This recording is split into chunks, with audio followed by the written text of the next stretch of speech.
Bonjour à tous, j'espère que vous allez tous très bien. Je suis très contente de vous retrouver aujourd'hui dans cette nouvelle vidéo. Ça faisait un moment que vous l'attendiez déjà. J'ai un peu de retard par rapport à l'année dernière et je m'en excuse. Voilà, j'ai eu fini les partiels et puis j'ai trouvé pas mal de petits boulots d'été, donc je les enchaîne. Et, euh, et j'ai pas encore fini totalement les projets de la fac, donc il faut le temps que je retrouve mon rythme de vidéo, ce qui fait que vous n'avez pas eu de vidéo la semaine dernière. Donc aujourd'hui, je vais vous parler de mon bilan de ma deuxième année en fac de psychologie. Donc si jamais vous êtes en train de passer le bac, moi j'ai fait un bac S et j'ai fait toute une vidéo complète à ce sujet. Donc je vous la mets dans le petit. Et j'ai fait également l'année dernière la vidéo sur toute ma L1, les inscriptions à APB, les demandes de bourse, les demandes de logement, etc. que je vous mets également dans le petit lit. Et aujourd'hui, je vais vous parler de ma deuxième année de psychologie. Déjà l'année se décompose encore en deux semestres, donc le semestre 3 et le semestre 4. Donc je vais vous parler des matières qu'il y a au semestre 3 et à chaque fois je vous inclurai des photos avec le nombre d'heures, etc. Donc au semestre 3 on retrouve la psychologie du développement, donc du développement du bébé, de l'enfant, de l'adolescent, de l'adulte et des personnes âgées. On voit un petit peu tout. On a ensuite la psychologie générale et cognitive, pareil qu'en première année en fait. Là c'est plus penché sur la lecture et comment l'homme arrive à lire en fait et à repérer des mots, etc. On a toujours de la psychologie sociale, donc là cette fois-ci on l'avait fait sur... ça remonte un petit peu, mais on l'avait fait sur les enfants. On a une partie sur l'autisme et le reste on l'avait fait sur la confiance en soi de l'enfant, etc. Ensuite on a la psychologie différentielle, donc je ne sais plus ce qu'on a fait au au S3 parce que c'est un petit peu partie de ma mémoire, mais ça reste de la psychologie différentielle. On a fait de la psychologie clinique, donc on a eu deux cours, on a eu un cours sur le réel, l'inconscient et le conscient. Et puis on a parlé beaucoup des pervers, des manipulateurs et des assassins en fait qui se pensent au-dessus du réel, au-dessus de la mort, etc. On a eu aussi de l'analyse qualitative, donc ça c'est tous des tableaux où on fait des observations, par exemple d'un groupe de personnes qui sont en communication, et puis on observe combien de fois on est d'accord, combien de fois ils sont pas d'accord, les gestes, les mots qu'ils peuvent employer, etc. Pour vraiment tout analyser, pas forcément ce qui est dit, mais aussi les gestes, les mimiques autour, etc. Savoir si on est plus un suiveur à dire d'accord sans proposer d'idées, ou si on est vraiment genre on propose des idées, etc.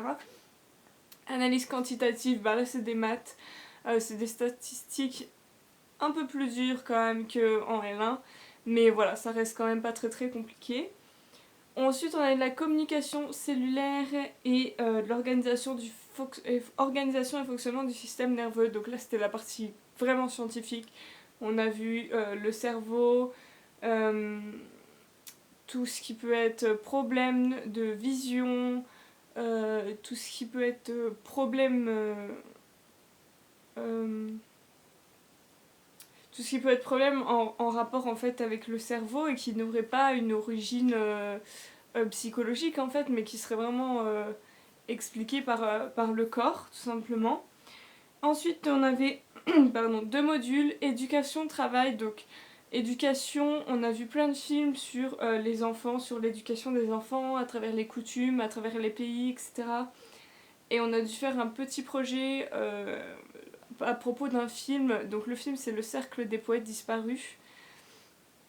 Et on devait se baser sur ce film et faire un petit projet là-dessus. Donc nous on a choisi d'aller interroger les gens pour savoir qu'est-ce que c'était pour eux qu'un rêve, et est-ce que eux ils avaient des rêves. Et voilà, on a vu qu'il y en a qui avaient des rêves très matérialistes, d'autres des rêves un peu plus fous, etc.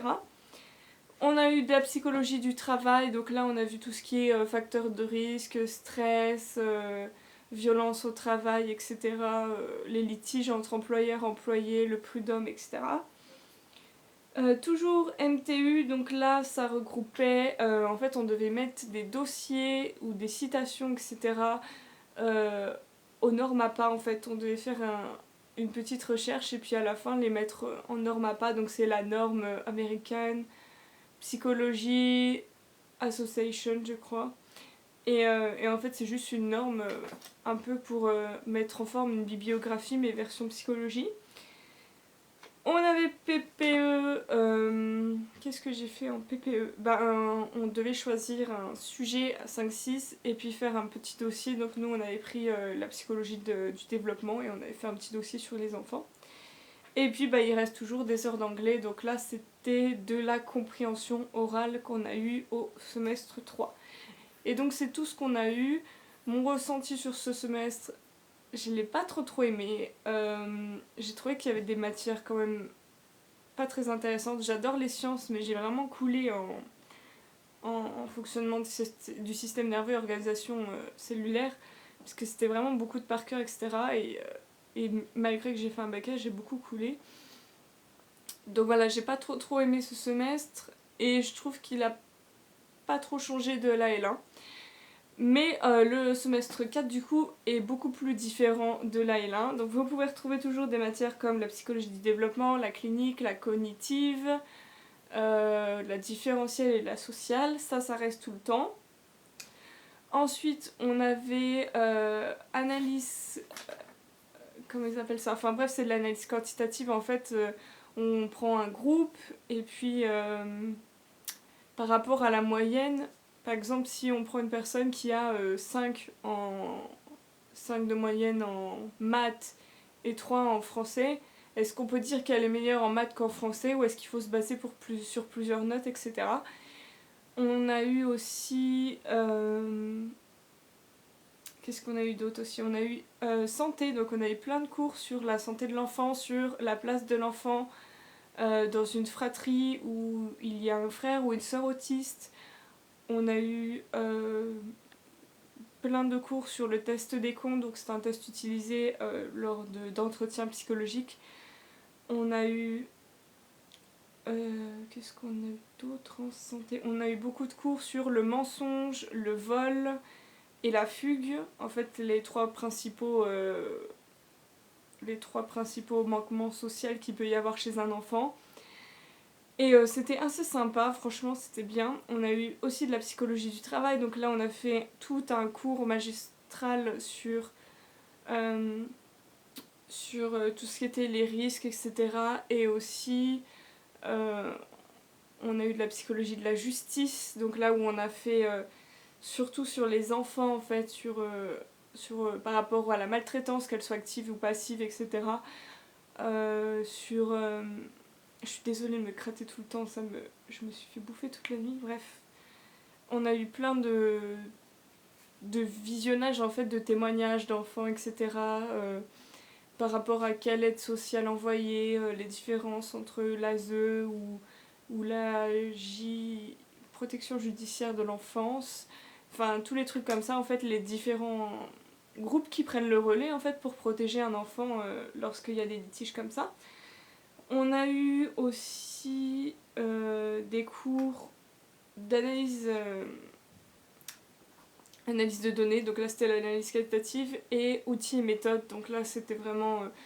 c'est une matière en fait qu'il faut apprendre par cœur, et puis ça vous explique un petit peu les différentes analyses, voilà, si on analyse ça, et puis après, par exemple on prend un dialogue entre deux personnes, et puis on range dans chaque catégorie les petits mots, etc. Franchement, c'est assez sympa. Et on a toujours donc MTU, donc là c'était vraiment que des normes APA, ils nous ont sorti une feuille avec plein de normes APA, il fallait trouver les erreurs. PPE, il n'y en avait pas. On avait un UE libre, donc ça c'est 3 heures de cours par semaine à choisir en dehors de notre spécialité. Donc moi j'ai pris création de site web, mais vous pouvez prendre n'importe quoi qui est proposé tant que ça n'a pas de rapport avec votre spécialité. Et puis bah il reste toujours anglais, et là du coup c'était de l'expression écrite. Il fallait faire entre 250 et 300 mots sur un sujet donné, dans lequel, enfin qui regroupait plusieurs documents qu'on avait vus tout le long de l'année. On pouvait caser 4-5 documents dedans, et puis il fallait bah, écrire sur le sujet, voilà. Donc mon ressenti pour ce semestre, je l'ai beaucoup apprécié par rapport à l'autre. Mes notes s'en ressentent. J'ai eu ce semestre à 14, j'ai eu le premier semestre à 9,6, quelque chose comme ça, donc voilà. Ça n'a rien à voir au niveau des notes. J'ai vraiment beaucoup aimé cette année. Je trouvais qu'elle était plus intéressante quand même que l'année dernière, que j'ai vu un peu plus de choses, et je me suis sentie un peu plus concernée en fait. Euh, C'était moins général, on pouvait un peu plus choisir ce qu'on voulait faire, même si ça reste quand même trop général encore à mon goût. Mais voilà, on verra bien au fur et à mesure. Donc j'ai validé mon année du coup du premier coup. Donc du coup bah, je continue en L3. Donc si ça vous intéresse toujours ce type de vidéo, bah, je vous ferai une vidéo à la fin de ma L3 pour vous dire voilà ce que j'en ai pensé. Les demandes de bourse sont faites, donc je crois que c'était jusqu'au 31 mai, mais au cas où si vous n'avez pas fait votre demande de bourse, vous avez le temps. Je sais que la première année je l'ai faite en août, en septembre j'avais déjà ma bourse, donc même si vous êtes en retélé, vous allez vous faire disputer, mais voilà, c'est tout. Et puis du coup pas de logement, je reste toujours chez mes parents pour l'instant, et je fais toujours le chemin jusqu'à la fac pour l'instant. Qu'est-ce que je pourrais vous dire d'autre sur cette année scolaire ? Et ben elle m'a appris à un peu plus me gérer en fait. Et on a vu des choses un peu moins choquantes qu'en première année, j'ai trouvé, mais on a vu des choses beaucoup plus profondes, notamment dans les témoignages. Et c'est vrai que maintenant, quand j'entends parler, etc., je peux pas m'empêcher de le rattacher à quelque chose de mon cours que j'ai vu, que ce soit un enfant qui parle, un adulte, etc., qui raconte des problèmes, ou même sans parler de problèmes, etc.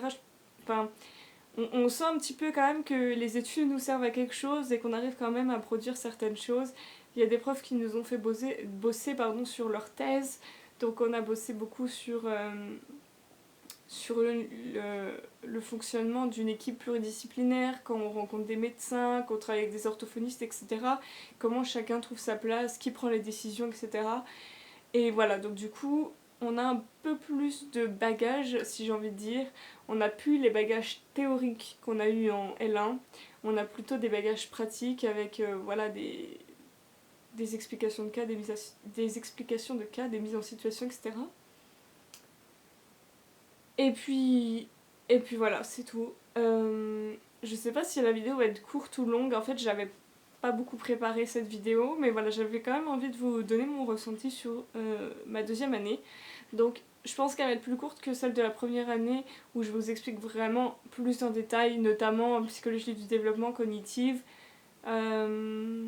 clinique, différentielle et sociale. Donc, je les ai déjà eu en L1, donc du coup, je les ai plus expliqués dans ma précédente vidéo. Donc, si ça vous intéresse, n'oubliez pas d'avoir le petit i.